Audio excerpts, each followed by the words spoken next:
Long ago, in a kingdom of gods, there was a goddess named Lista, who had been born nearly 100 years earlier, and now her duty was to find heroes who could save other worlds from falling into the grip of demon lords. Over time, Lista had already succeeded in saving 5 different worlds from destruction, but during the most recent gathering of gods, fate handed her another mission, and this time something was different. The world she was assigned to save was marked with an S difficulty level. And what did that mean? Well, it basically meant it was almost impossible to save, the highest and most dangerous difficulty that any god could be given. Understanding the critical situation, Lista began to carefully review the resumes of possible humans she could summon to fight against the demon army. Yet, no matter how many she checked, none of them seemed good enough. Until suddenly, she came across the resume of a man named Seiya, whose statistics were far superior compared to all the other candidates. With her target chosen, Lista prepared the summoning, and at last, she successfully summoned Seiya. The moment Seiya arrived, Lista immediately told him the truth. "I am a goddess, and I summoned you here because I need you to fight against a demon lord and save a world you don't even know." Seiya listened, but naturally he asked the one question everyone was thinking. If she was truly a goddess, then why didn't she save the world herself? Lista quickly explained that only humans could save humans, which in reality just meant that the gods were too unwilling to risk themselves, so they had created a whole list of strict rules to push humans into saving other humans they didn't even know. Bureaucracy at its finest, a convenient excuse for divine laziness. Seiya, not convinced, tried to refuse and push the responsibility back on her, but it didn't work. Lista insisted that he was the chosen one, and there was no way out. Realizing that whether he liked it or not, he would have to face a demon lord, Seiya finally agreed. But he also made one thing clear: he would do it at his own pace. And here was the biggest difference. Unlike other isekai protagonists who rush headfirst into danger, Seiya had a very different personality. Seiya turned out to be cautious to the extreme, so before even stepping into the dangerous world he was supposed to save, he spent an entire week just training. During those days, he pushed himself non-stop, doing sit-ups and squats until his body ached. And while it might sound simple, he somehow managed to climb 14 levels of strength from nothing but relentless exercises. Once he felt more prepared, Lista teleported him along with her to the human world they had to protect,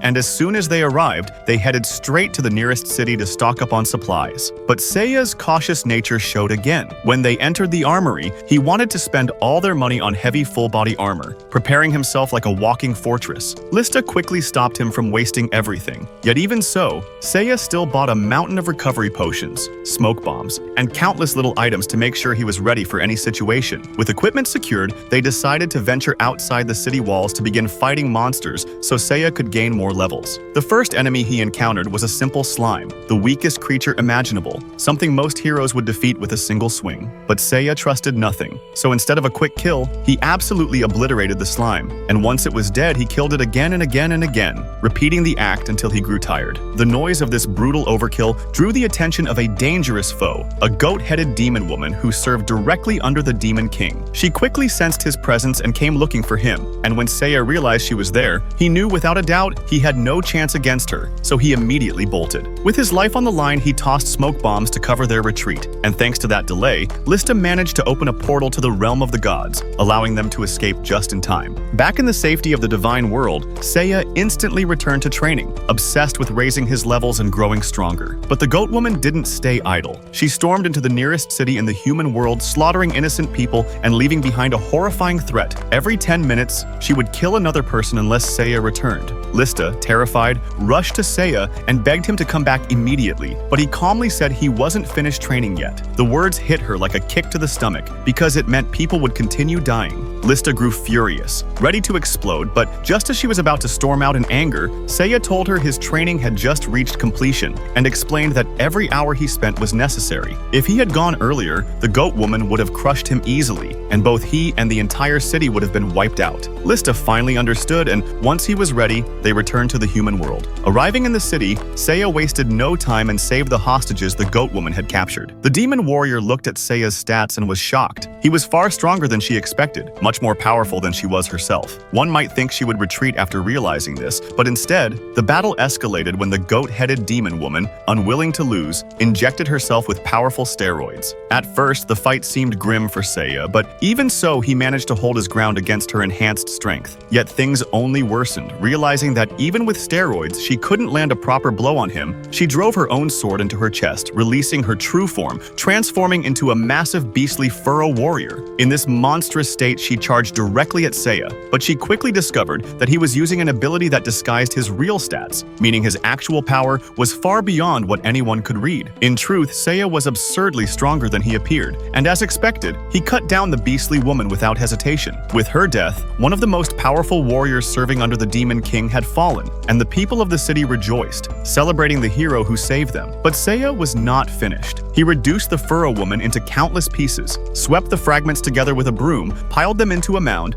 and then bombarded the remains until nothing was left. The destructive blast nearly wiped out the entire city, and because of this reckless overkill, both Seiya and Lista were thrown out by the townsfolk. Afterward, Seiya managed to get some money from a man whose life he had saved, and soon he and Lista returned once again to the realm of the gods so that he could continue his relentless training. And so, the real story of cautious hero Seiya pressed forward. He kept training obsessively, but at some point he noticed that the levels he gained from basic exercise were slowing down. He went to Lista and told her that simple training no longer gave him the same growth, and she suggested that to keep leveling, he should return to the human world and start killing monsters like any other isekai protagonist. Seiya, however, disliked that idea, since for him it meant exposing himself to unnecessary risks. Just then, another goddess named Arya stepped in and told him that in the realm of the gods there might be divine beings who could train him directly. That suggestion caught Seiya's interest immediately, and so Arya brought him to a powerful sword god named Ceres, a man completely obsessed with swords. Of course, Seiya being Seiya, they didn't go straight there. First came more training. When they returned to the god's realm, Seiya encountered Ceres again, who was still deeply traumatized from their last training. But this time, Seiya reassured him. It wasn't Ceres he wanted to train, but the brown-haired boy. Relieved, Ceres agreed immediately. Then they visited another goddess, Elena, the goddess of fire, to train the red-haired girl so she could finally learn fire magic. Elena accepted, but despite the girl's hard effort, her talent was almost non-existent. Lista struggled to pull Ceres out of Seiya's endless training sessions because the so-called hero treated the sword god like nothing more than a punching bag. While she was busy trying to save Ceres from trauma, Arya appeared and told her that Issa, the elder goddess and leader of all the gods, wanted to see her. Lista went immediately,